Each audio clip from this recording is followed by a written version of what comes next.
Hey Wildcats, in today's broadcast we have Minecraft, robots, and so much more. Reminder, prom tickets go on sale next week during all lunches, so make sure to check your email to figure out what forms you need to fill out and figure out who you're sitting with.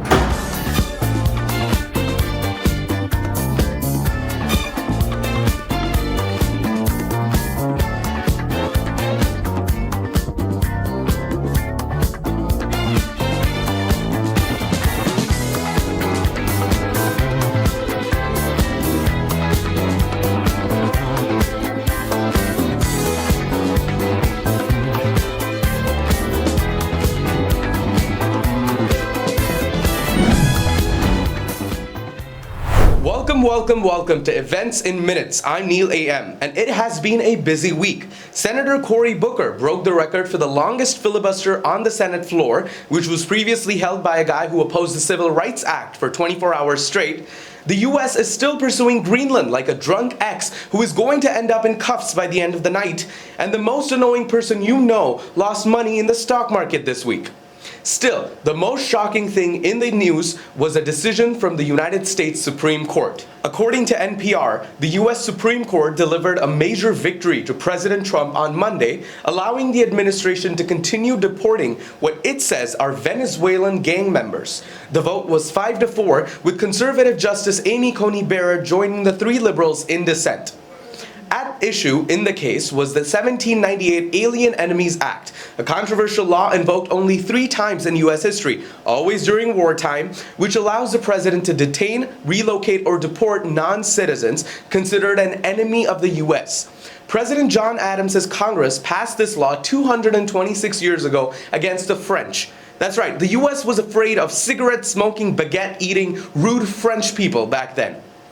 During the War of 1812, the law was used against British people in the US. During World War I, President Woodrow Wilson used it to put thousands of American Germans in internment camps, and President Franklin Roosevelt used it during World War II to authorize the internment of any Japanese alien enemy, quote, deemed potentially dangerous to the peace and security of the US, end of quote.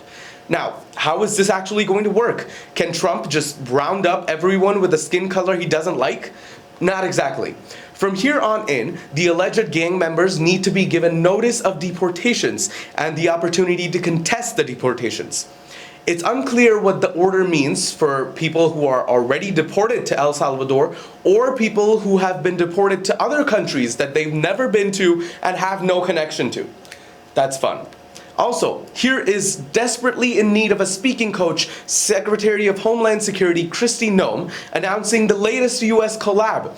And see if you can catch any crimes against humanity from behind her. Here at CCOT today and visiting this facility. And first of all, I want to thank El Salvador and their president for their partnership with the United States of America to bring our terrorists here and to incarcerate them and have consequences. Me, I'm so happy to be here. I promise. Good day. What's up, Novi? Novi Ted will be having a meeting today in the forum. During the meeting, there will be officer application forms. So if you want to be an officer, you should go to the meeting, and there will be snacks provided. Have fun, Novi. Novi Astronomy Club will be having a meeting this Friday in room 247. They will be having crafting activities and snacks for everyone, so be sure to attend. Hey Novi, do you ever just lose something to the abyss? Well, luckily for you, we have a lost and found. It's right over here by the monitor's office. However, we can only keep the abyss at bay for so long, so they will all be donated by Thursday the 17th. Make sure to reclaim your lost items before it is too late. Hello, people of Novi. My name is Neil AM, and I'm here to tell you to come see Newsies, this year's Novi Theater's musical production. Shows are April 25th at 7, 26th at 7, and 27th at 2 o'clock. Student tickets are literally just $12, and if you can afford a Starbucks every single day, you can come to the show. Go to novihs.seatyourself.biz to buy tickets or scan the QR codes on these posters. Newsies, April 25th, 26th, and 27th. Hope to see you there. Good day.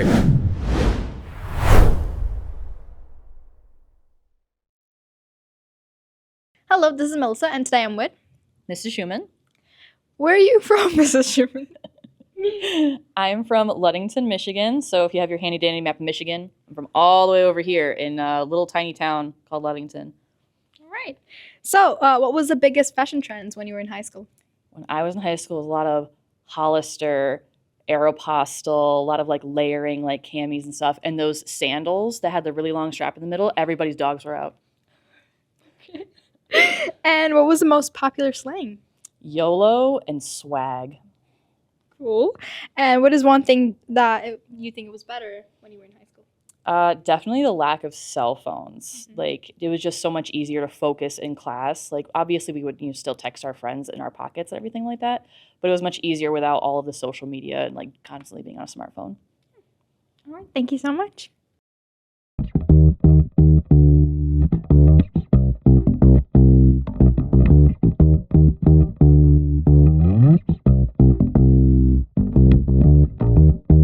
Hello, this is Melissa, and I'm with. Meliha Hadjiljagic. And what were the biggest fashion trends when you were in high school? Oh, that was a year of the iconic fashion. Beautiful, Yeah. unique, bold, colorful. Hair was the big and volume. Accessory was big earrings, silk scarf. The most popular was the Vivas 501, and denim jackets. The feathers one, the shoulders off. It's almost like relaxing. I see that around now.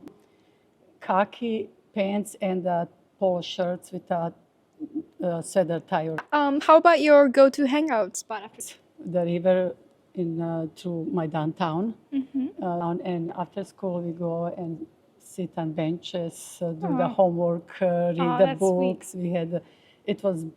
They have a beautiful like little park. When you're hungry, my grandma was the best cook ever. She was cook.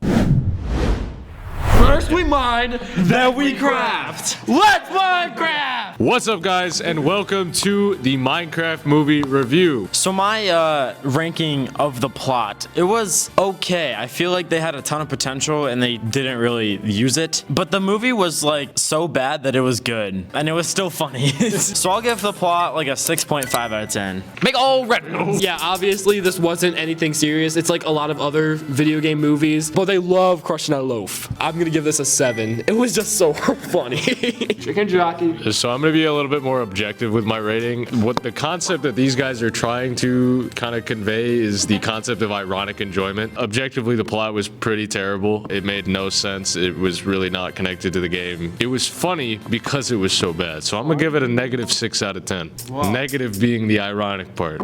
Slime cube. Plot wasn't like complex at all. It was really simple. It was still like they said, it was a really fun.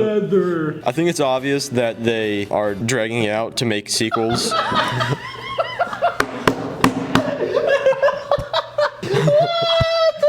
And the plot progressed like way too fast. It was just like a basic action movie, so I'll give the plot maybe 5 out of 10. It's a kid's movie, so obviously it's not going to be like 10 out of 10 storytelling. It was kind of like an SNL skit, but that's what made it good. For that, I give it an 8. I feel like this movie is more on the comedy side than on the serious side. I'm gonna give it a 5. It's pretty basic. It shares a lot of similarities with Jumanji. Next up, we're gonna talk about the acting and the characters of the movie. You know, obviously Jack Black is like probably the best one and he's hilarious. The others were good.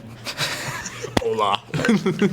Most of the characters were pretty cringe and like did a lot of weird one-liners, but the thing is Jack Black pulls it up though, so I'm gonna give it a 7. The only reason many people went to see this movie was for the memes like Chicken Jockey, and he honestly delivered on all of those points. I'm gonna give it a 7 because it was honestly just really funny to watch it all unfold. The acting itself was pretty good. I don't have any real complaints. The characters in the context of like a Minecraft movie was really odd. Jason Momoa was like just some random loser, and he did it really well, but also like, what are these characters? Steve himself, I don't really know how you're supposed to do a Steve character because he's not really a character, he's a silent protagonist. Yeah, exactly. Yeah. So the fact that they had the most animated and funny man playing Steve was an interesting choice. He absolutely killed it. Jack Black was awesome, but it was just odd. So like 9 out of 10. The acting wasn't bad at all. Jack Black's performance was obviously the best. I don't care if it was just him walking around pointing stuff and yelling their name. I think he tracked like a couple hundred hours on Minecraft before the movie. He knows his stuff. I'll give the acting 8 out of 10. The characters themselves weren't the best, but they were able to play their roles and parts pretty well. For that, I'm gonna give the acting and characters a 7 out of 10. For the acting, I love Jack Black. He made it goofy along with Jason Momoa. The other three people, I think they did a good job. I'm gonna give it a 7.5 out of 10 for acting. Lastly, we're going to talk about how similar the movie is to the actual game. Being a long-time Minecraft player, it was kind of upsetting that it wasn't. I'm a Minecrafter myself. I'm a certified one. Some of the things that they used in the movie just aren't even in the game, so that was kind of disappointing. Obviously, the whole movie was like in Minecraft, so that looked great. I'm gonna give it a 6 out of 10. Obviously, Minecraft is an absolutely massive game, so they couldn't fit everything from the game into the movie, which makes sense. The movie was more about the memes at this point. The entire theater went crazy during the chicken jockey scene. I still enjoyed the adaptation, and they did pay their respects some points, and they brought in a Technoblade reference, which I thought was probably the best part of the entire movie, to be honest with you. Just because of the techno reference, I'm gonna give it a 10 out of 10. A lot of what that movie was really just not Minecraft at all. It made me question whether they were intentionally doing it wrong or if they just really didn't know what they were doing. Like, there was a lot of smaller details that were just kind of ridiculous. Like, there was like diamonds on the surface. There was mobs acted completely differently. The sense of scale was totally off. Just stuff like that. I'm gonna give it a solid 6 out of 10. Those are really the only things that brought it up. It was even confirmed that a lot of stuff they added was made for the sake of the movie, which I don't think they should have done. I didn't really like it that much. I'll give it a 6 out of 10. All the memes, it was so funny. If it was just a movie of Jack Black going around and explaining Minecraft stuff, I would still pay to go see that. So for that, I'm gonna have to give it another 10 out of 10. Realistically, they could have made it more similar to the game. When you're stretching it out into a movie format, it's kind of hard to do that. I'll give it an 8 out of 10. Rating the experience, I would say that was like a 9-10 out of 10 experience, especially in the theater. Everybody was getting so hyped. I think we can all agree 7.5 objectively. Overall, I would say 8 to 9. Anyways, that's gonna wrap up this review. See you next time. Chicken jockey.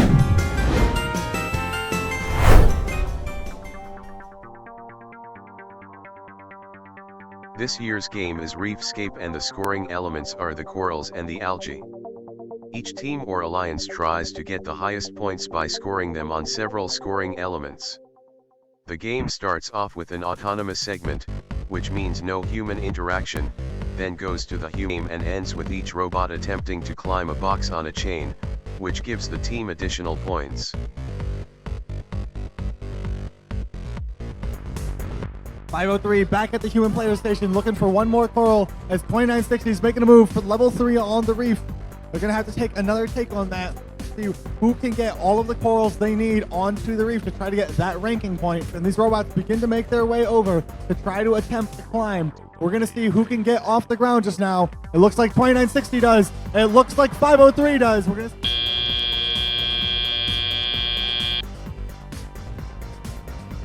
Alliance. The automated amphibians lining up to score level 2 coral for their robot, and they do just that. The Blue Alliance takes this one home with a win of 115 to 103 and brings home 4 ranking points for the Blue Alliance. We are in the finals here at Livonia. Both alliances cycling rapidly as we have, count them, 4 up on level 4. 5 up on level 4 for the Blue Alliance, and we move into the teleoperated period. Reds up 51 to a blue 37. As 84-26, the automated amphibians quickly slid over here to the red side of the field to play some defense for the Blue Alliance. Frog Force rapidly moving back and forth. They've already got level 4 filled up on the Blue Reef, and Frog Force is rapidly filling up level 3. This could still be anybody's match as Frog Force gets hung up on an algae and their pals Shazambots get them loose.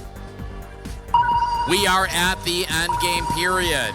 Still a very close match. The end game may make the difference here. It's 12 points if it counts when these machines get their robot up and off the ground on a deep cage hang. We've got a blue robot up. We've got a red robot up. It's going to be a win for the Red Alliance. 142 to 141.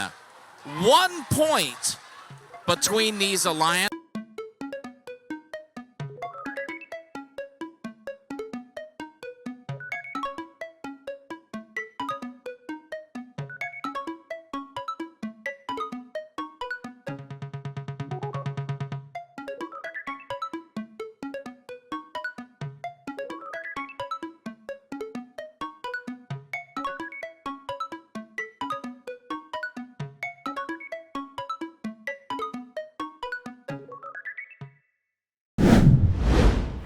What's up, Wildcats? Do you want your story featured on the Cat's Eye News? Email us at nhscatseyenews@gmail.com. And remember, all requests should be in by 9 a.m. on Monday to give our journalists the time that they need to deliver you a quality product.